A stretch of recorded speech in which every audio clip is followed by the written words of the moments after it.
global peace and security and people-to-people relations, among others. We held in-depth discussions on ways of enhancing economic cooperation and shared ideas on new opportunities to elevate trade relations between our two countries. I am pleased to note that Dutch companies continue to have high preference to invest in Kenya, as demonstrated by over 90 Dutch investors accompanying His Majesty the King. There will be numerous activities during the visit for the business delegation to assess the opportunities for investing in Kenya and form important linkages with the Kenyan counterparts. You may wish to know that other than the visiting teams, there are 150 Dutch companies operating in Kenya. Trade between our two countries also remains robust, with Netherlands being Kenya's second largest export destination in Europe and the first in the EU. In 2023 alone, our exports to the Netherlands were valued at over 75 billion Kenya shillings. Additionally, in our discussions today, we have agreed to leverage the Kenya-EU Economic Partnership Agreement to support Kenya exporters to access the EU market and expand trade with the Netherlands. Notably, we held the political consultations. As we held the political consultations, Their Majesties, the King and Queen, are in Naivasha to visit the inland container terminal and some flower farms. This visit to Naivasha will showcase our partnership with the Netherlands in revolutionizing the transport of flowers and other horticultural products right from the farm, on land and by sea freight to overseas markets through the Cool Logistics Corridor project currently being undertaken by the two countries. Accordingly, in today's political consultations, we have agreed to accelerate our efforts to leverage Dutch technology and innovation to enhance the production and export of horticultural products from Kenya to the European market.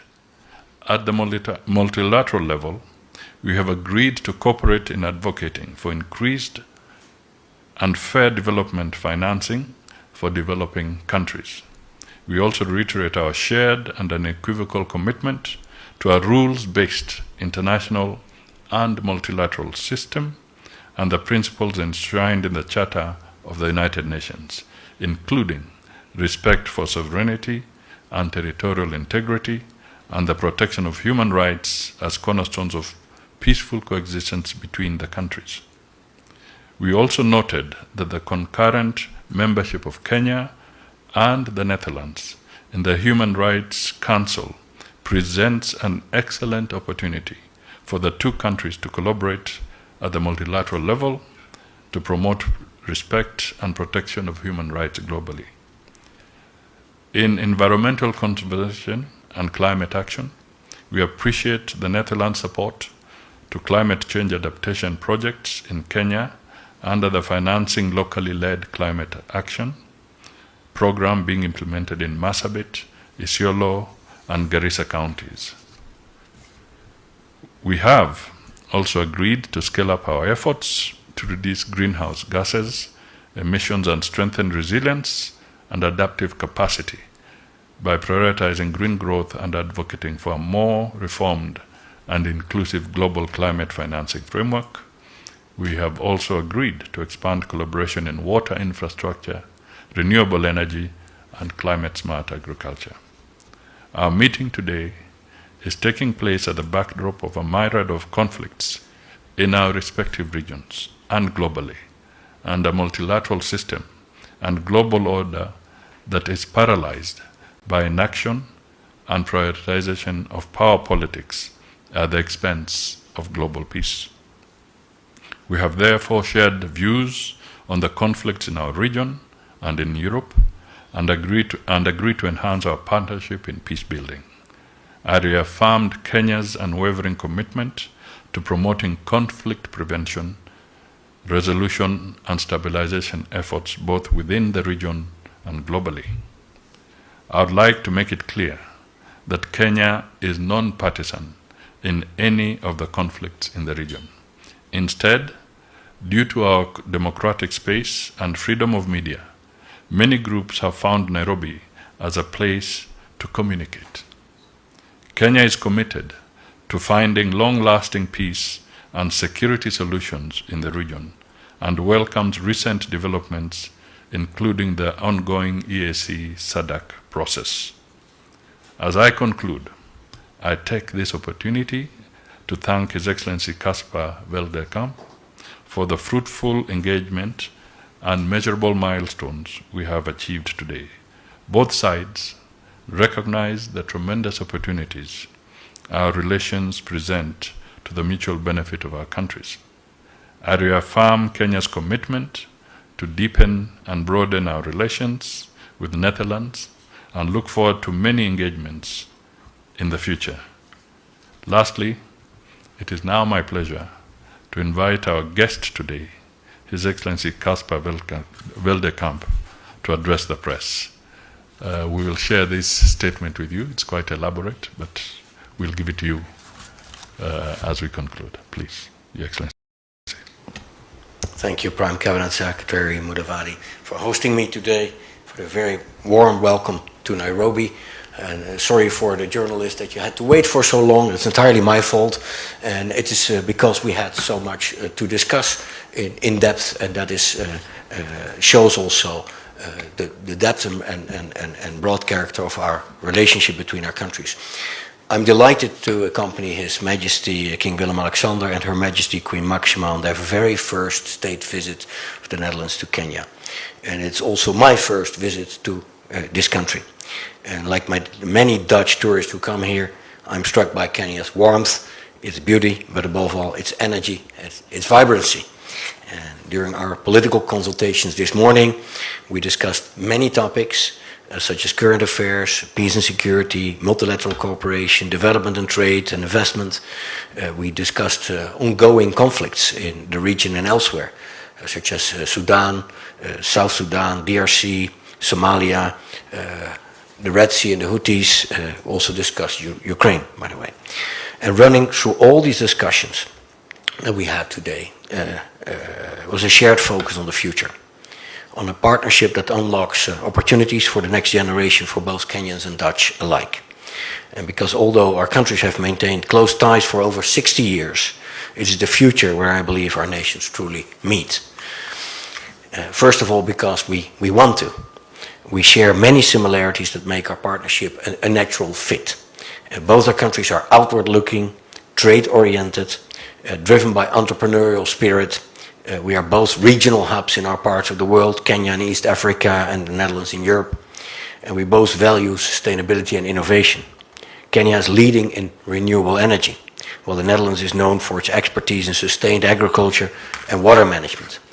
And we both believe in multilateral cooperation, the rules-based international order, as the colleague already mentioned, respect for international law. And we actively contribute to peacekeeping, conflict resolution, having a strong voice on issues like climate change and human rights. And this natural fit creates a strong foundation for our people, our businesses and our governments to connect, to cooperate and to grow together. So yes, I'm confident that on this solid base, our ties will grow stronger over the next years. But secondly, we need to deepen our relations. The world is changing rapidly. Global power shifts, rising geopolitical tensions make partnerships with stable, forward-looking countries like Kenya more important than ever. And as new powers increase their influence, it is vital that we stand together with partners who share our commitment to stability, sustainability, and the rules-based international order. And this state visit is more than a confirmation of our long-standing friendship. It is a joint commitment to deepen and elevate our partnership for the benefit of both countries. Your country is full of opportunity, driven by a dynamic young population that has the potential to play a transformative role in shaping Kenya's and Africa's growth in the years to come. It is important to tap into this potential, and it is important to listen to young people's concerns. The Netherlands is eager to work with you to promote sustainable trade and development, to tackle shared security challenges, to champion our common values on the global stage. And this is a partnership of opportunity, a partnership for prosperity, a partnership for our shared security, stability, a partnership for the future. So let's continue building this future together. Asanteni Sana, thank you very much. We'll now take, with your permission, Your Excellencies, we'll take 3 or 4 questions. You'll introduce yourself, the media house you work within, and go straight to the question. Let me see by show of hands how many we have. So number 1, number 2, lady, number 3, madam, number 4. Those were the questions. All right, my name is Jeff Kirui from KTN. My question is to you, Minister Caspar Veldkamp. Your government reportedly received 300 emails from Kenyans urging you to reconsider this royal visit to Kenya over concerns of human rights violation ranging from killings, abductions, and forced disappearance during the anti-finance bill protest 2024. And some in the social media platforms argue that this visit is actually disregard of those concerns. What is your response, and what is the space of human rights violation in your discussions today? Yeah, thank you very much. Thank you for the question. We had a very mature dialogue again today. Starting point is that the democracy, as His Majesty the King said, democracy is of course never fully accomplished. Kenya has a modern constitution. Nonetheless, the events of the summer of last year raised concern also in our society regarding rule of law and accountability. We discussed these concerns. That's an ongoing discussion. A month ago, our human rights ambassador came to Kenya and was warmly welcomed, had a good discussion here. We discussed such concerns also there. Today, we've got a mature relationship between both our countries in which we can discuss such matters. And that is not only done at the level of His Majesty, it's also done at my level, and again also at the level of civil servants. And I think it matters that we have such kind of discussions because worldwide democracy is under pressure. There are many countries where you can predict elections before they have taken place. Not in my country, not in this country. So we are countries with elected governments, and where we have the maturity in our relationship to discuss matters of mutual concern. And I did so again together with the Prime Cabinet Secretary, and I really appreciate that we can have this mature discussion among each other as friends, as societies that have strong bonds, and countries that have strong relations since over 60 years.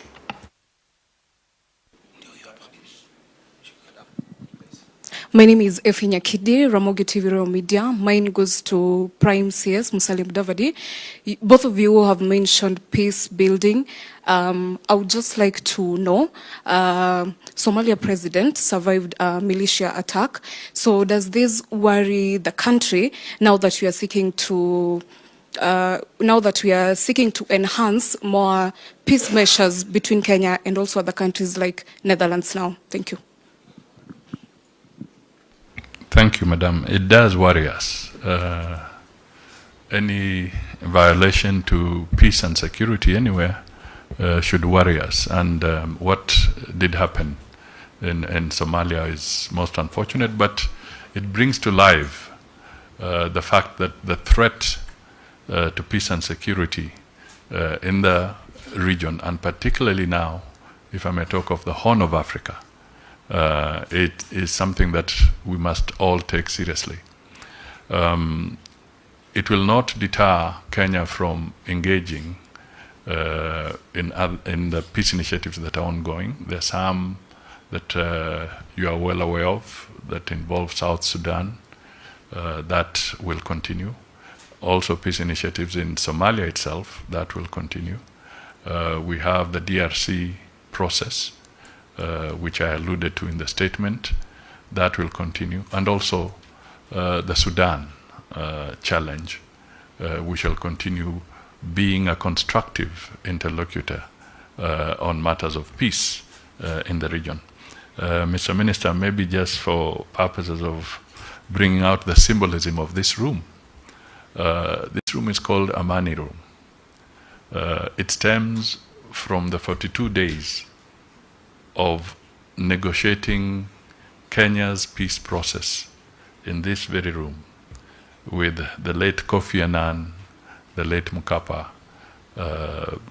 Madame Gracia Machel, and of course the different parties from the Kenyan political landscape. And I was part of that team, including President Ruto, who is our president today. And it is through dialogue, those 42 days, it was through that dialogue that we were able to come to terms and even lay the foundation for Kenya's new constitution that came up in 2010. So all I'm trying to emphasize is that as we stand here, the symbolism is immense, that matters of peace and security must be handled through dialogue, and we shall continue doing that as a country.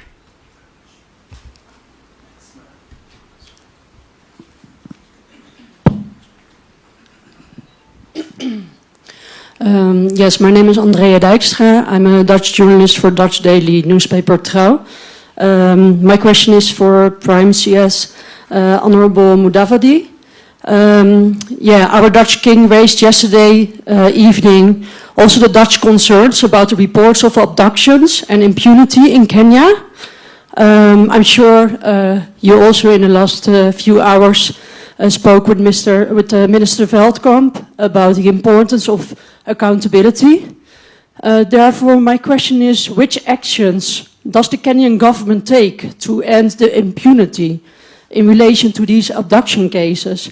And how many suspects have been arrested in relation to the abductions of more than 80 young Kenyans in the last 9 months? First of all, I just want to say that Kenya is a country that believes in the rule of law. And we have institutions. We have the IPOA, Independent Police Oversight Authority, which is headed by a good legal mind, Isaac Hassan. And we expect where there are complaints, and indeed there was even a report of that was handed over to the president, where there are reports of any violations or transgressions, we expect action to be taken through the judicial process. And we are not about to run away from this particular position. So indeed, if there are any transgressions by the security agencies, we expect the due process of the law to take place. We value all lives, we value everybody. Equally, I think it is important that I also highlight that on Kenya's part, let us protect our freedoms by being responsible, so that violations from both sides, if you have a right to demonstrate as enshrined in the Constitution, do so, but do so peacefully, so that we are not involved in destroying property and harming other Kenyans who also have a right to engage. So all I can say is that we expect the institutions that have been provided for and have the legal and constitutional mandate to go to the full length of the investigations. And I can assure you, where appropriate conclusive evidence is put together, the government will not hesitate and will not obstruct in the prosecution process going forward.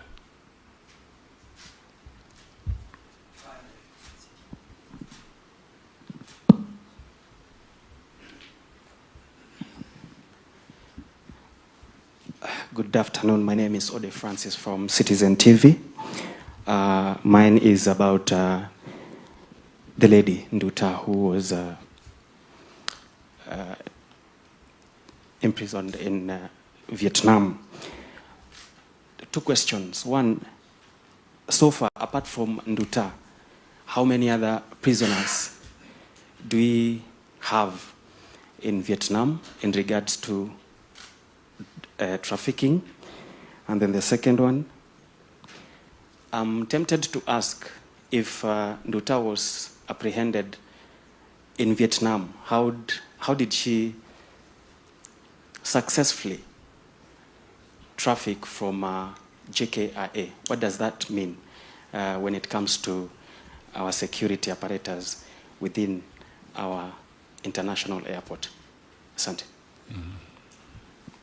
Thank you. That's a very critical question, and I'll attempt to deal with it in maybe 2 or 3 parts. First,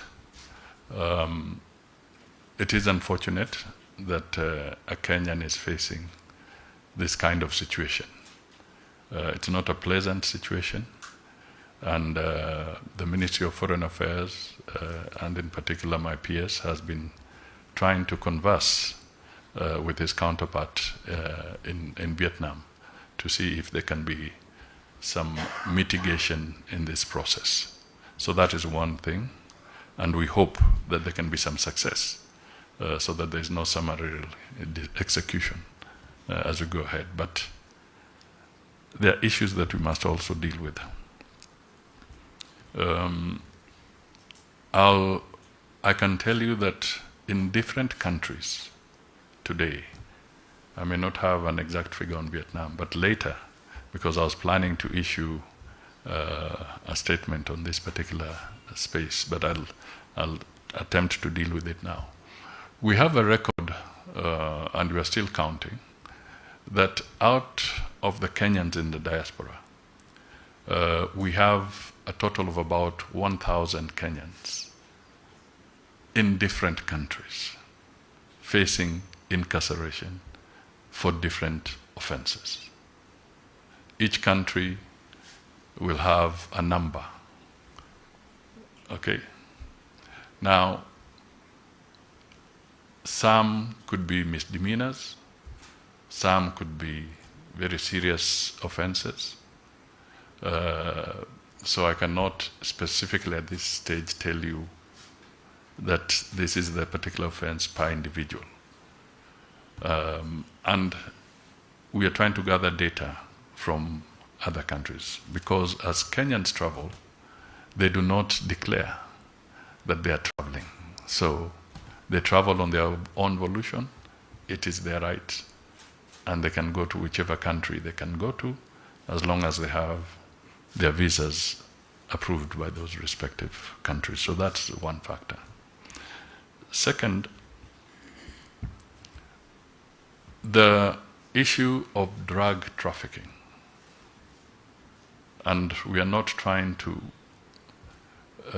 say she's guilty or not guilty, other than what we have as a record from the judicial process in Vietnam. So ours is not about a judgment, but working on that basis. If we want to also send a clear message as a country, we need to be careful that Kenyans who are stepping out into the diaspora do not fall into the trap of engaging in any illegal activities. It's absolutely important that this is taken. We want responsible Kenyans at home, and we equally want responsible Kenyans in the diaspora, in whatever country you are in. We have been at the forefront in promoting bilateral labor agreements, trade, also focusing on responsible mobility of labor and so forth. We've been talking to these things. And one of the things I've been emphasizing is that please, the young Kenyans that are going out, remember that the moment you board a plane and the wheels have lifted, when you land in whatever country you're going into, the laws that apply are not Kenyan laws. They are the laws of that respective country. So please respect the law. Vietnam has got its own judicial processes. And we want to make it clear that we do not want to market Kenya as a conduit for illicit trade, whether drugs or human trafficking or any other contraband or even illicit firearms. We have to be very clear to this. And we have to be collective and understanding on this matter. So it is important that as we deal with these cases, we have to appreciate that it's a big issue. And in certain instances, we have a process where we are also working on instruments that are being negotiated by Ministry of Foreign Affairs and the Attorney General's office so that we can have mutual agreements on even how to deal with exchange of prisoners and so forth. And this is a process where you have to talk to each country separately because the rules may be different that would allow mutual exchange of those who either have almost concluded their term or they are about to end. So you have to look at it also in the context that if somebody is murdered in Kenya by somebody else, we expect the rules of Kenya to apply. Those who may be involved in illicit drug trade, whether they are Kenyans or not, but if they are found within the Kenyan space, then the laws of Kenya will apply on those matters. So I think I can only appeal to you, and thank you for your question because it's so important that we convey this message to the Kenyans in an objective and fair way so that nobody thinks that it's a simple game. Once you step into a plane, you board a plane and you leave and you land somewhere else, the laws that apply are not Kenyan laws. They are the laws of that country. And you have seen there were cases in Kenya of the Akashas. They are incarcerated in the US on drug-related matters. So therefore, this would not, if indeed it's the case, it will not be the first one. Okay? Because there are others. But all lives matter. And all we can say at this stage is that we hope we can find a solution to this. But please convey this message, help us to really speak to our young people because we have a demographic challenge. Jobs may be a problem for us today, but because our population is very, very young, people might think it's an adventure. It's not an adventure. Security checks in various airports, in various ports of entry in different countries are very intense, very thorough. So don't try to do that. And for Kenya, we also want to make sure that we continue to intensify the surveillance here. I can tell you there are so many also incidents where we have nabbed narcotics at our ports of entry. So it's not as bad as that. But once in a while, it's possible that there could be slippage. So we hope that with this, because we don't really know whether she was conveying this directly from here or from another station. There are even very simple messages that come across, travel tips that don't lose sight of your bag.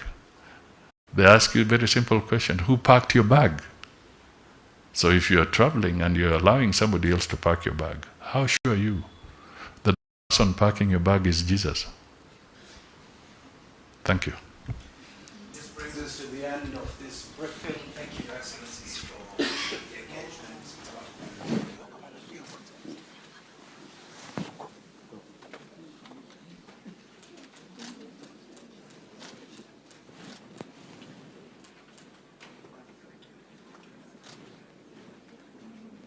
Yeah,